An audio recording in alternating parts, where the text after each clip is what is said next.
After rescuing a puppy from death row, I discovered she wasn't a dog at all. Now I'm fighting to keep her as authorities threaten to take her away. I remember that day like it was yesterday, with arms full of grocery bags and the familiar struggle to find my keys. That's when I saw her, a small, frightened creature huddled in a crate on the back of a pickup truck. Her eyes caught mine, large and filled with a sadness that touched my heart instantly. The soft, fluffy fur and those expressive eyes made it impossible for me to just walk away. The truck driver noticed me lingering and approached with a weary expression. He explained how he'd discovered her near his farm, a seemingly abandoned pup who'd been causing trouble by killing his chickens. Despite the damage she'd caused, I could tell he had a kind heart. He wasn't willing to leave her to fend for herself, so he was planning to take her to the vet. "I just can't keep her," he said, running a hand through his graying hair, "but I couldn't live with myself if I just abandoned her like whoever did this to her." Something in me shifted at that moment. Maybe it was those eyes, or maybe it was just destiny, but I knew I had to help. Without really thinking it through, I heard myself offering to take her. The words just tumbled out of my mouth before I could stop them. "Are you sure?" he asked, looking skeptical. "She's been through a lot, and I don't know anything about her background." I nodded emphatically, already reaching for my wallet. "I'm sure. I can give you some money for your trouble, and I promise I'll take good care of her." We discussed it for a while longer, standing there in the parking lot with my groceries getting warm. He wanted to make sure I understood what I was getting into, explaining how she'd been living around his farm for a few weeks before he managed to catch her. Finally, after what felt like an eternity of convincing, he agreed. I remember watching him carefully lift the crate from his truck, my heart pounding with excitement and nervousness. As he set it down, I could see her more clearly. She was dirty and thin, but there was something special about her, something I couldn't quite put my finger on. "She's all yours," he said, accepting the money I offered. "Just be careful with her. She's not like other dogs I've seen." I thanked him profusely, probably sounding a bit crazy with my enthusiasm. Then I realized I had a problem. How was I going to get her and my groceries back to my apartment? After some awkward maneuvering and a few trips, I managed to get everything inside. Once in my apartment, I opened the crate slowly, giving her time to adjust. She crept out cautiously, her nose twitching as she took in her new surroundings. I sat on the floor, keeping my movements slow and gentle, letting her come to me in her own time. "It's okay, girl," I whispered, holding out my hand. "You're safe now." She approached hesitantly, sniffing my extended hand. When she finally allowed me to touch her, my heart melted. Her fur was softer than it looked, despite being matted and dirty. She needed a bath, food, and probably a vet visit. But in that moment, all that mattered was the connection forming between us. "I think I'll call you Bella," I said softly, watching as her ears perked up at the sound. "Do you like that name?" Looking back now, I realize how naive I was. I had no idea what I was getting myself into, no clue about the adventure that was about to unfold. All I knew was that this scared, lonely creature needed help, and I was determined to give it to her. That first night, Bella curled up in the corner of my living room, watching me with those intense eyes as I prepared for bed. I made her a comfortable spot with blankets and left water and food nearby, but she seemed content to keep her distance. I didn't push it, understanding she needed time to trust me. As I lay in bed that night, listening to the occasional rustling sounds from the living room, I couldn't help but smile. Sure, my apartment wasn't exactly set up for a pet, and I had absolutely no experience with dogs, but something told me this was right. This was meant to be. I had no way of knowing then that this simple act of kindness would completely transform my life, that this small, frightened creature would turn out to be something entirely different from what I expected, that she would challenge everything I thought I knew about responsibility, love, and dedication. But looking back now, I wouldn't change a thing about that day. Because that was the day I found Bella. Or maybe that was the day Bella found me. The first few weeks with Bella were a whirlwind of adjustments and discoveries. My tiny apartment became our shared sanctuary, though it wasn't exactly what you'd call spacious. Every morning, I'd wake up to find her curled up at the foot of my bed, her tail twitching in her sleep. She had this adorable habit of stealing my hats and hoodies, dragging them to her favorite corner, and making a nest out of them. I'd often find my favorite beanie buried under a pile of blankets covered in fur, but somehow still perfectly intact. Our daily walks became quite the adventure. Bella was surprisingly well-behaved on the leash, trotting beside me with a grace that made other dog owners envious. That is, until we encountered another dog. Then all bets were off. She'd bounce around like a puppy on a sugar rush, pulling at the leash and making these excited little yips that echoed through the neighborhood. I always had to brace myself, planting my feet firmly on the ground to avoid being dragged along behind her. But as the weeks turned into months, I noticed something peculiar. Bella wasn't just growing, she was growing exponentially.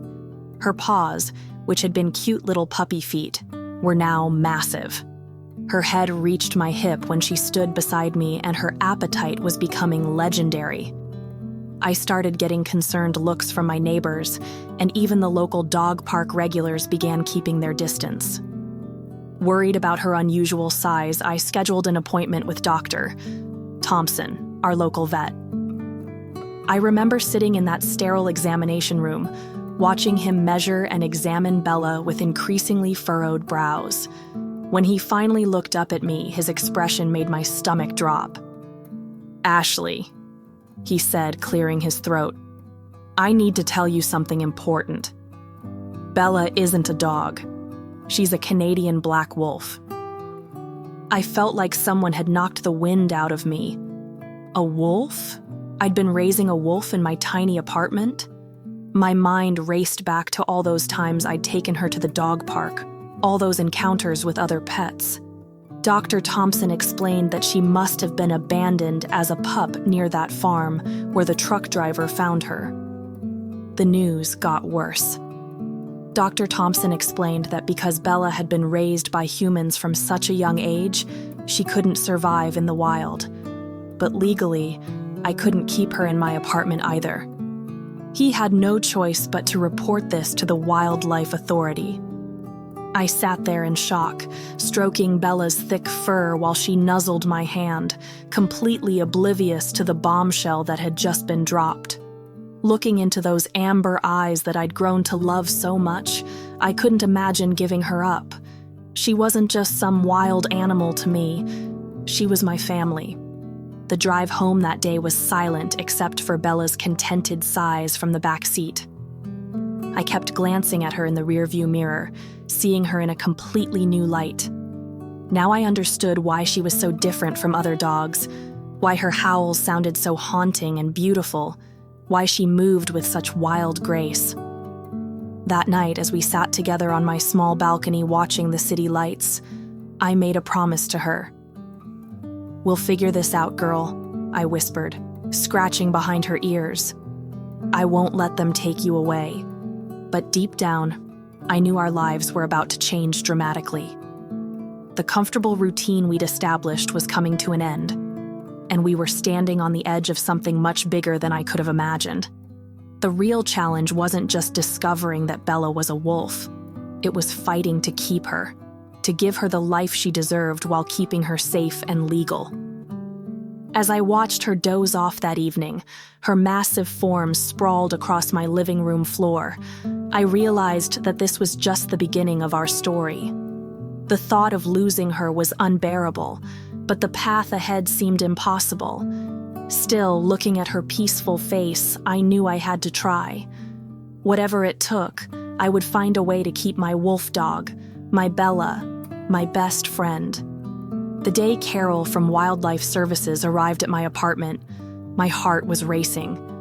She was a tall woman with kind eyes but a stern expression, clipboard in hand as she observed Bella's living situation. I held my breath, watching as she took notes and measured the space. "Ashley," she said finally, her voice gentle but firm. "I can see how much you love Bella, and it's clear she's bonded with you too. But keeping a wolf in an urban apartment, it's not just against regulations, it's potentially dangerous." I nodded, fighting back tears. "I understand, but I can't just abandon her. She's family now." Carol's expression softened slightly. "There might be a way," she said, flipping through her papers. "If you're willing to make some significant changes, we could work something out." She explained that I needed to move to a more suitable location and obtain an animal rescue expert license. The requirements were daunting: a specially designed enclosure, proper fencing, enrichment activities, and detailed care protocols. The list seemed endless and my head was spinning.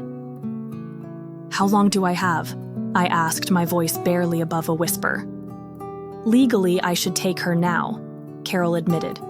"But I'm giving you 3 months to find appropriate land and start the process. After that, we'll need to see substantial progress." That night, I sat on my couch, surrounded by real estate listings and permit applications. Bella lay her head in my lap, those golden eyes looking up at me with complete trust. I scratched behind her ears, remembering how tiny she'd been in that crate on the pickup truck. "We'll figure this out, girl," I promised, though I had no idea how. The next few weeks were a blur of activity. I sold my apartment, liquidated my savings, and found a small piece of land about an hour outside the city. It wasn't much, just 5 acres with an old mobile home, but it was all I could afford.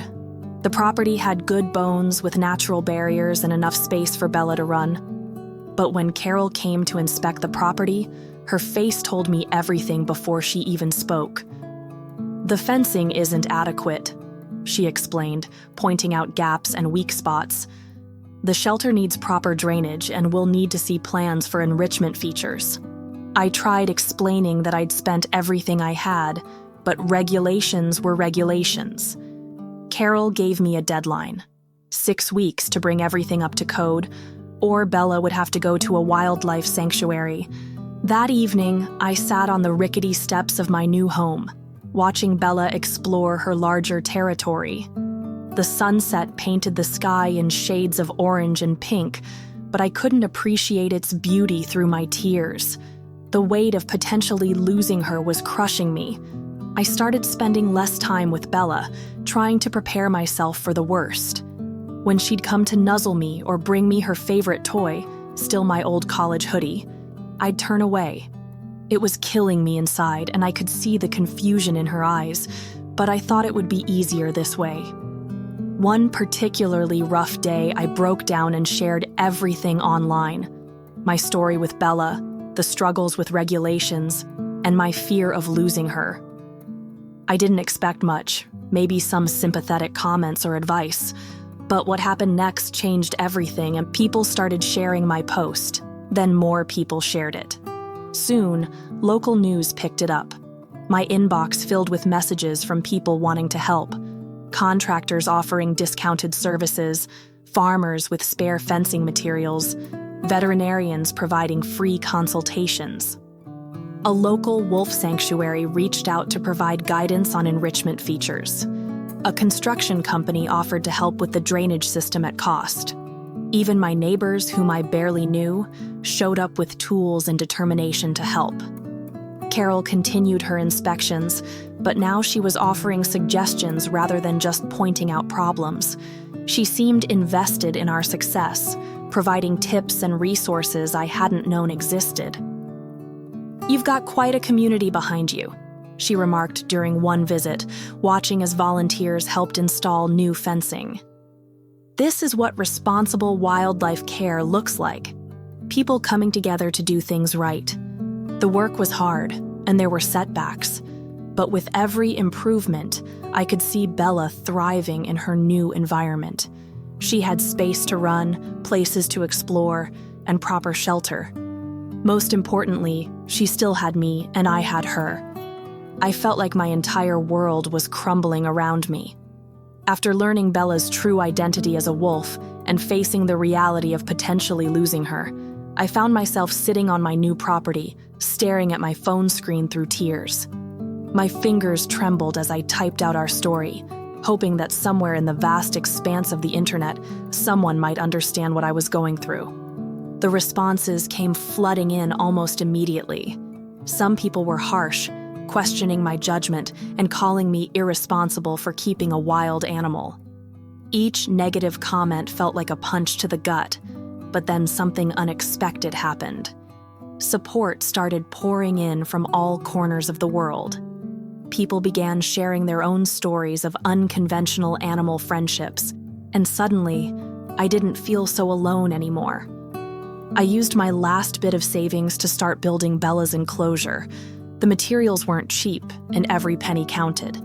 I spent countless hours watching YouTube tutorials on proper fencing techniques, learning about wolf-proof materials, and trying to understand the complex requirements for wildlife enclosures. My hands were constantly covered in blisters from working with wire fencing and wooden posts, but I kept going.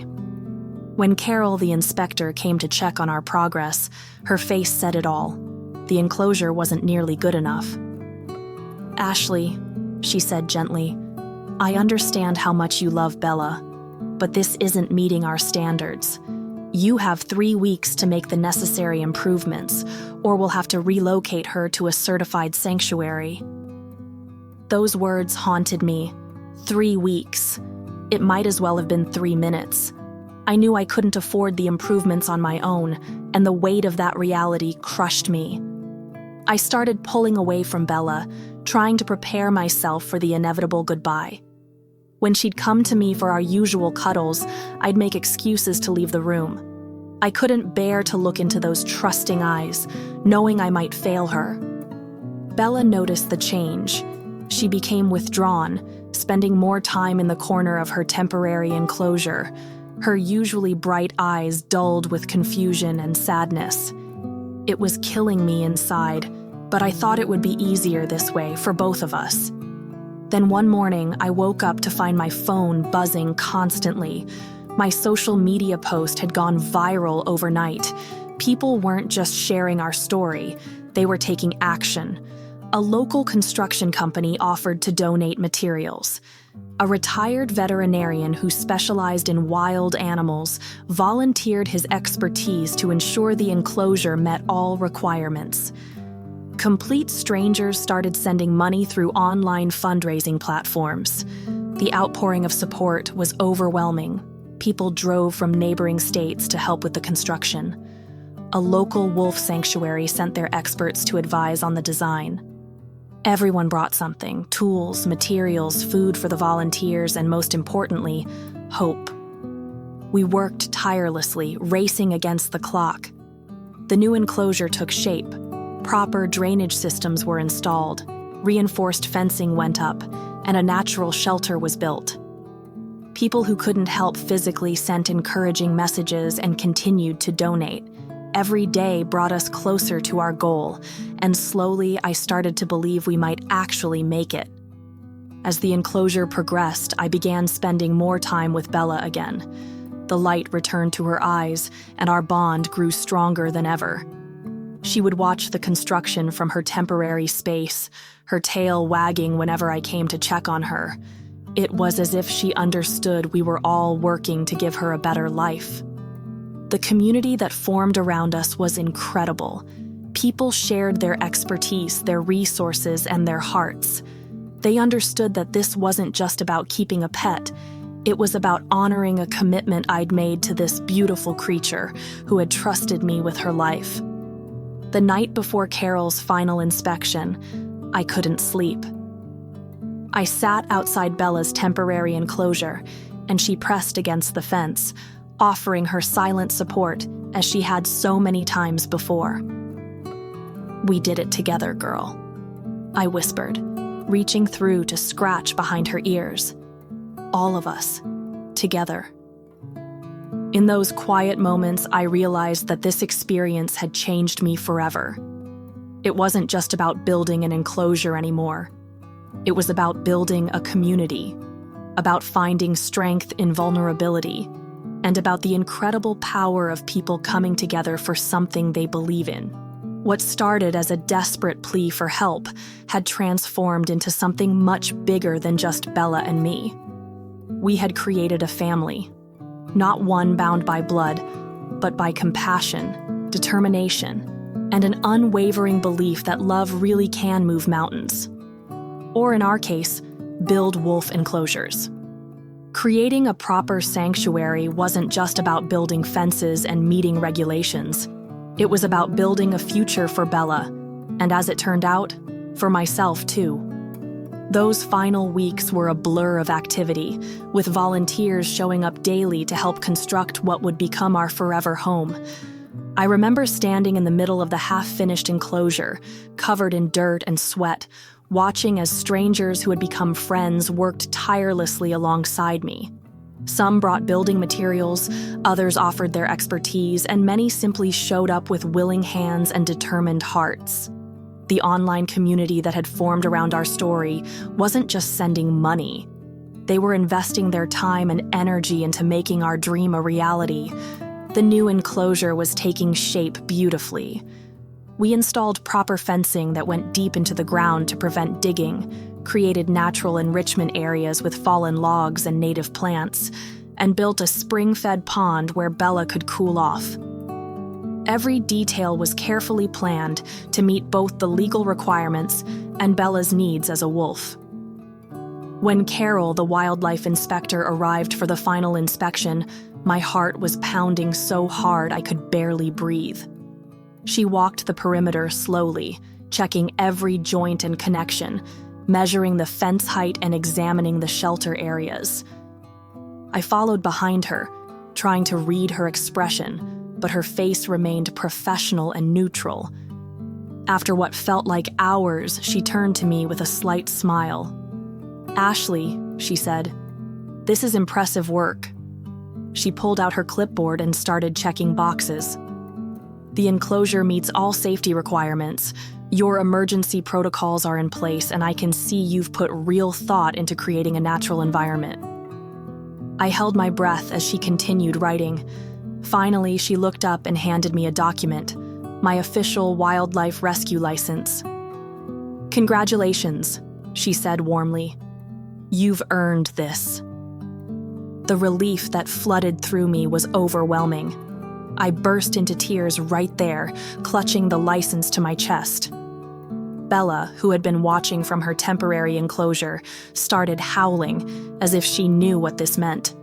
Soon, our supporters who had stayed to witness the inspection were cheering and hugging each other.